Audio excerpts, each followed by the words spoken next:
I worked with hundreds of boys with screen addiction over the past 15 years.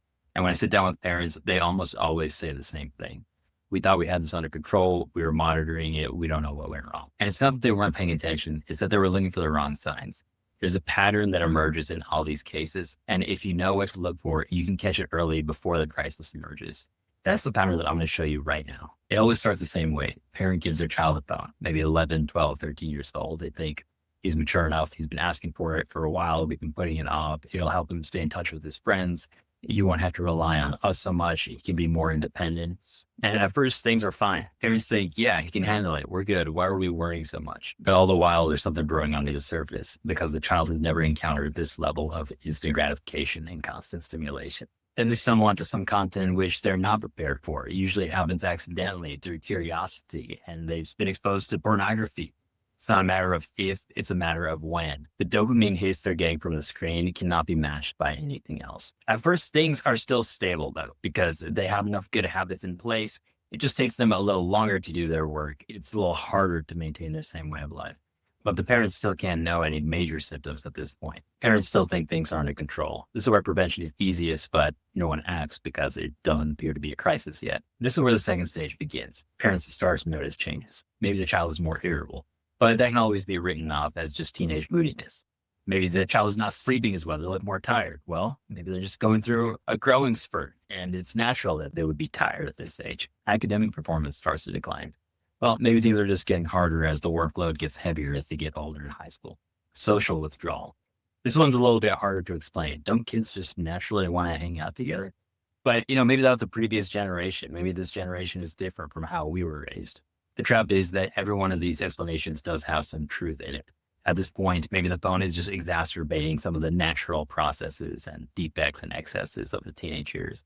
So the parents still have the idea that this can be managed through more screen time restrictions and more conversations with their children. They don't yet realize how dependent their child already is. If they have a son, he's almost certainly been exposed and addicted to pornography at this point. If they have a daughter, she's deep into the social comparisons through social media. The reason it doesn't seem like a problem is because the children still have access to the cause of their addiction. If an addict has their addictive object substance readily available, they're not going to have a major freak out. It's only when access to the substance gets restricted that we start saying how dependent they really are. So this is the stage where we definitely want to act, but parents still think it's manageable and also have this uneasy fear that if I do anything strong right now, I'm going to have a blow up from my child. Now we start getting into stage 3, the crisis. This is where I start seeing people in a professional setting in my office. We have academic collapse.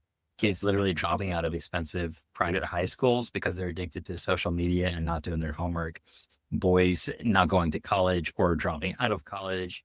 Severe addictions, severe mood dysregulation and anxiety, depression, maybe even physical symptoms. The content they've been exposed to has already done serious damage to them. It's going to be very, very hard to break them out of it at this point. Parents come to me and say, how did this happen? We were monitoring it. We thought we had it under control.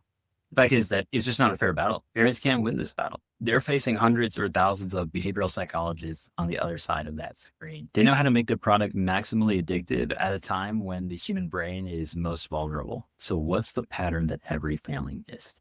They thought they would prevent addiction by introducing the substance a little bit at a time. That's kind of like saying we want to prevent our son from being addicted to heroin, so we're just going to give him a little bit of heroin at a time so he can get used to it and learn how to practice self-control.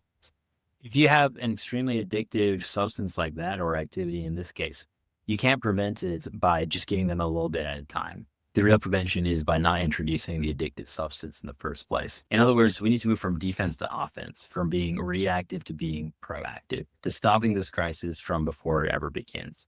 It's easy to think that one's own child is a special case, is 1 in a million, can overcome this, because we've seen so many ways that the child has excelled in other parts of their life. But no child's brain can handle these addictive technologies. And if we're honest with ourselves and just look around, we realize most adults can't handle it either.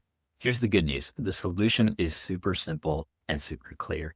If you haven't given your child a smartphone yet, you are in the clear. Just stick to your guns, stick to your common sense, and you'll prevent this cycle from ever developing. If you're in stage 1 or stage 2, there's still hope. You can walk this back before you have to seek professional help. It's going to take confidence. It's going to take clarity. It's going to take conviction. But in this next video, I'm going to release my complete clinical guide to help you on that journey. Subscribe so you don't miss the guide, which will be in the description. If you know a family that's struggling with this, please share it with them. I look forward to seeing you in the next video.